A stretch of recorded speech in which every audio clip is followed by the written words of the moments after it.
Olá pessoal, tudo bem com vocês? Tudo bem comigo também. Animados para estudar? Vamos falar sobre linhas de campo elétrico.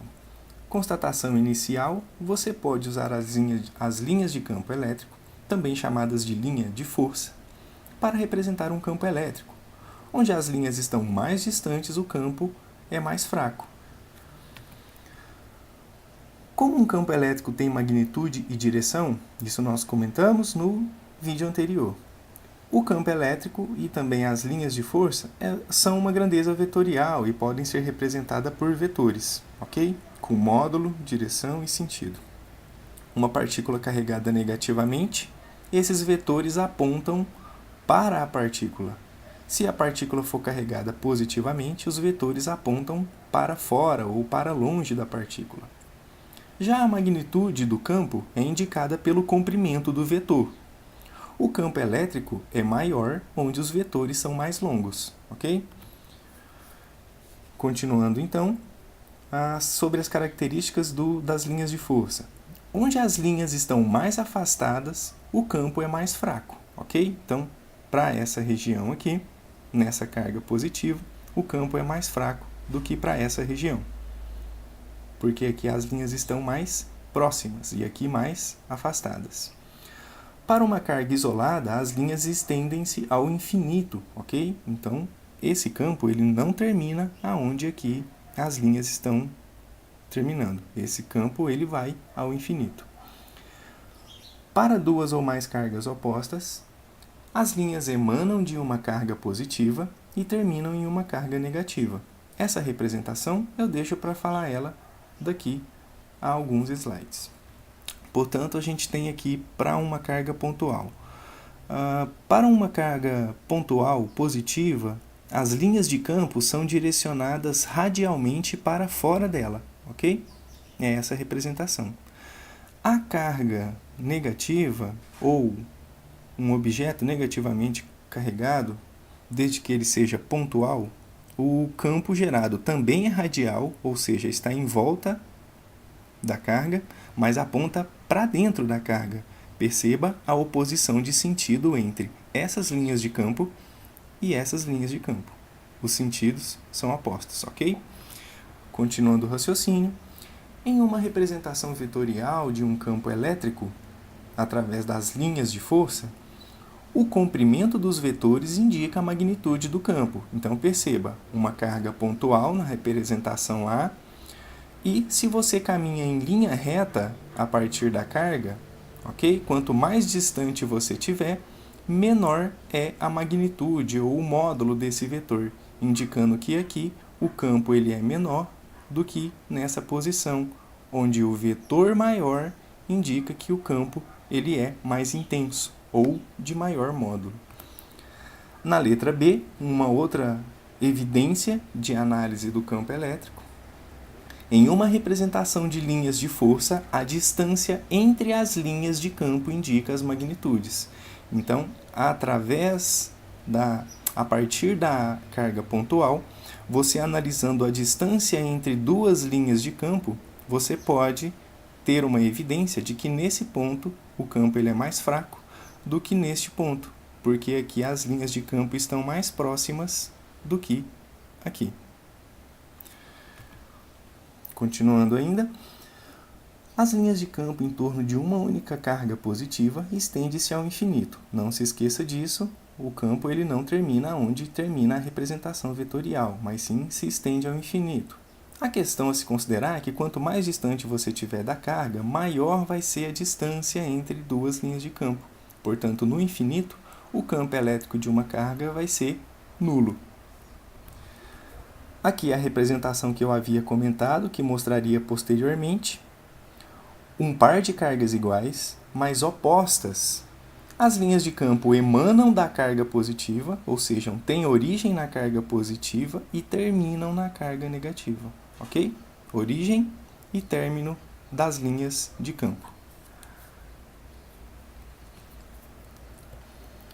As linhas de campo em torno de uma única carga positiva estendem-se ao infinito, que fique claro pela terceira vez. Segundo, para um par de cargas iguais e opostas, as linhas de campo emanam da positiva e terminam na negativa. E terceira representação, também importante, cobrada em exercícios, as linhas de campo estão uniformemente espaçadas, ou seja, com distâncias iguais entre elas, entre duas placas de capacitores de cargas opostas. Mas ainda, as linhas continuam emanando da positiva e tendo fim na placa negativa, ok?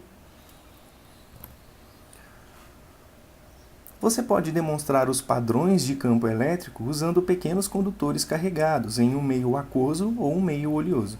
As fotos mostram os padrões para, primeiro, cargas iguais e opostas. Então você tem aqui dois condutores pontuais, ok? E aqui um meio material onde a gente pode, por exemplo, ter limalhas de ferro para poder fazer a indicação das linhas de campo. Essa imagem ela é muito tênue, muito suave, ok? Mas eu espero que você consiga acompanhar que os desenhos das linhas de forças aparecem entre as duas cargas iguais e opostas na letra A. Olha um outro campo representado de cargas iguais. Perceba que as cargas elas têm um campo diferente. Não emanam em uma carga e terminam na outra, ok? Na letra C, placas com cargas opostas. Consegue analisar as linhas de campo sempre uniformemente distribuídas entre as duas placas. E a letra D, onde você tem um cilindro e uma placa de carga oposta, ok? No cilindro e na placa de carga oposta você vai ter uma distribuição praticamente uniforme também. Embora esse tipo de análise exija alguns cuidados com relação à força que existe, a força elétrica que existe entre um sistema e o outro. Bom, é evidente que eu não estou tratando de contas nessas análises que eu estou fazendo nesse vídeo. Portanto, estou apenas qualificando as linhas de campo, ok? Sem se preocupar com as contas por enquanto. Continuando, limalha de ferro em um banho de óleo ao redor de condutores carregados se alinham de ponta a ponta com as linhas de campo. É uma forma de evidenciar campo elétrico e também o campo magnético, conforme comentaremos futuramente. Placas paralelas com cargas opostas produzem linhas de campo quase paralelas entre as placas, exceto perto das extremidades. O campo entre as placas tem uma força constante, ok? Porque não existe uma diferença entre linhas de campo muito grande entre as placas. Então, aquela uniformidade de linhas entre duas placas, ok? Como as linhas estão praticamente uniformes entre uma placa e outra, você vai ter aqui em qualquer ponto uma força elétrica uniforme, constante, na verdade. Terceira proposição, não há campo elétrico dentro de um cilindro carregado. O condutor protege o espaço do campo externo, ok? Então, não existe campo elétrico aqui dentro dessa figura, ok? Somente do lado externo. Agora, uma questão para se pensar é o seguinte. Um feixe de elétrons é produzido por uma extremidade de um tubo de vidro e faz acender uma placa de fósforo na outra extremidade. Então, está aqui no desenho, um feixe de elétrons e aqui uma placa de fósforo que pode ser acendida quando o elétron bate nessa placa. Se o feixe passa através de um campo elétrico de um par de cargas, por um par de placas de carga oposta, ele é deflexionado para cima, como é mostrado na figura. Então, o feixe de elétrons vai passar na imediação de placas que têm cargas opostas, positiva em cima, negativa embaixo. Esse feixe de elétrons ele vai sofrer a interação do campo elétrico dessas duas placas, ok? Então, ele vai ser deflexionado para cima. Se as cargas das placas forem invertidas, em que direção o feixe se desviará? Bom, você tem que considerar que esse feixe de elétrons ele vai ser atraído pela placa carregada positivamente e repelido pela placa carregada negativamente. É essa a justificativa para ele se deflexionar para cima. Se não houvesse o campo dessas placas, ele apenas caminharia em linha reta, atingindo a região central da placa.